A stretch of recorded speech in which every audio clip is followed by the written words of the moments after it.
Greetings. This is the sermon for the 12th Sunday after Pentecost, Sunday, August 16th, 2026. And the text preached on are Romans chapter 11, verses 1 to 2a and 29 to 32, and Matthew chapter 15, verses 21 to 28. Today's passages from the Apostle Paul's letter to the Romans and from Matthew's Gospel both ask and give an answer to the question of who belongs among God's people. Each approaches the question from opposite sides. Paul asks, has God rejected his people, meaning the Jews, while the story from Matthew's Gospel narrates an encounter between Jesus and a Gentile woman. Now, today's story from Matthew's Gospel is challenging in that, even though it ends well, it initially presents Jesus and his disciples in what is to our eyes an unflattering light.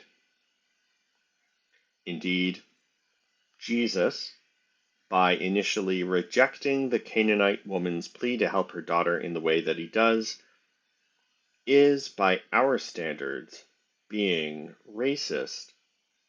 He insults the woman to her face, saying, "It is not fair to take the children's food and throw it to the dogs." In Jesus' day, dog was a common Jewish epithet used of non-Jewish people. It is astonishing that Matthew's Gospel would permit Jesus to look this bad. Now, it has been argued that Jesus is only playfully testing the woman's faith, that his seemingly insulting words are said only in jest. But to my mind, Matthew's Gospel deliberately presents Jesus in this way in order to heighten the tension of the encounter and the graciousness of its conclusion. In Jesus' day, it was Gentiles who didn't belong among God's people, while the Apostle Paul wrestled with the question of whether the Jews might no longer belong among God's people.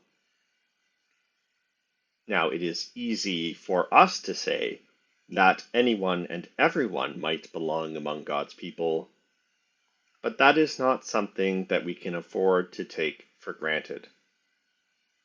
There are powerful and influential political movements today that seek to elevate certain types of people and put everybody else in their place. Even in ordinary spheres of life, it is possible to find someone putting someone else down just because that other person is different.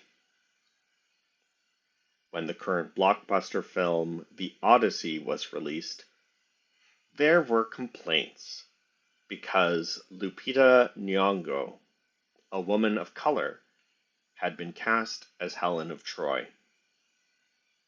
I'm also led to understand that any time a transport truck is involved in an accident on the 401, many people assume that the driver of the truck must have been a person of color. Most of us, because of the color of our skin, are unlikely to be subjected to racist treatment. For those of us who have been or might be subjected to such treatment, you have my sympathies. It is important that those of us who are privileged in one way or another, both to actively listen to people who belong to racialized minorities when we encounter them, and to act on what such people have to say to us. In this way, we can affirm and support other people without being condescending to them. Now, both our passage from the Apostle Paul's letter to the Romans and our story from Matthew's Gospel today ultimately affirm that anyone can belong among God's people. After Paul asks whether God has rejected the Jews, he immediately says, by no means. God has not rejected his people whom he foreknew. For the gifts and the calling of God are irrevocable.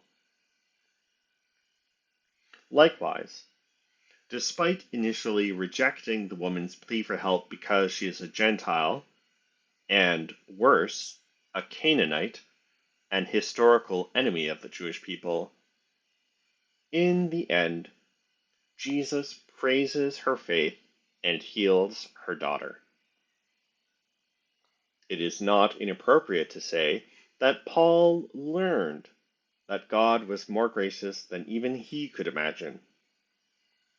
Even though most Jews rejected Jesus as the Messiah, Paul does not condemn them, but concludes that somehow even they will be saved, precisely because they are God's chosen people.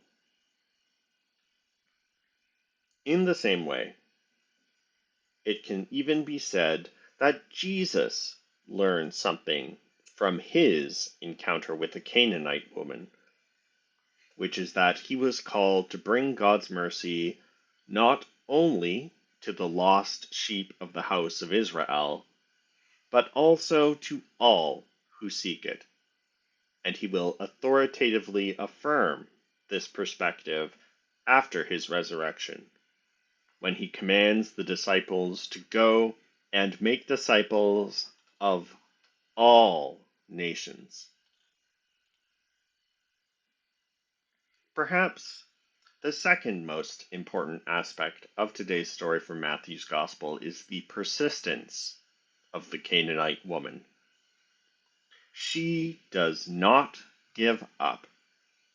Not when Jesus first gives her the cold shoulder, not when the disciples urge Jesus to send her away, not when Jesus insists that she does not belong among those to whom he was sent, and not when Jesus insults her to her face.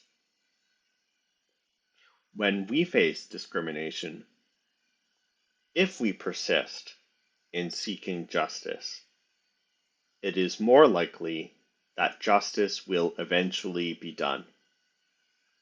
We may not necessarily change the minds of those who discriminate against us the way the Canaanite woman changed Jesus' mind. But if nothing else, our persistence will encourage others who are more fair-minded to take action to mitigate the effects of discrimination. Most of us won't face discrimination because of the color of our skin, in which case we are the ones who are called to be fair-minded and to take action to ensure that justice is done for those who do face such discrimination. This may be done in a variety of ways. The important thing is that we act as a loving neighbor toward those who are more likely to be discriminated against. Most importantly, if today's passages from Paul's letter to the Romans and from Matthew's Gospel show that anyone can belong to God's people, it means that so do we. The gifts and calling that God has given us are also irrevocable. Always be assured that you belong to God no matter what.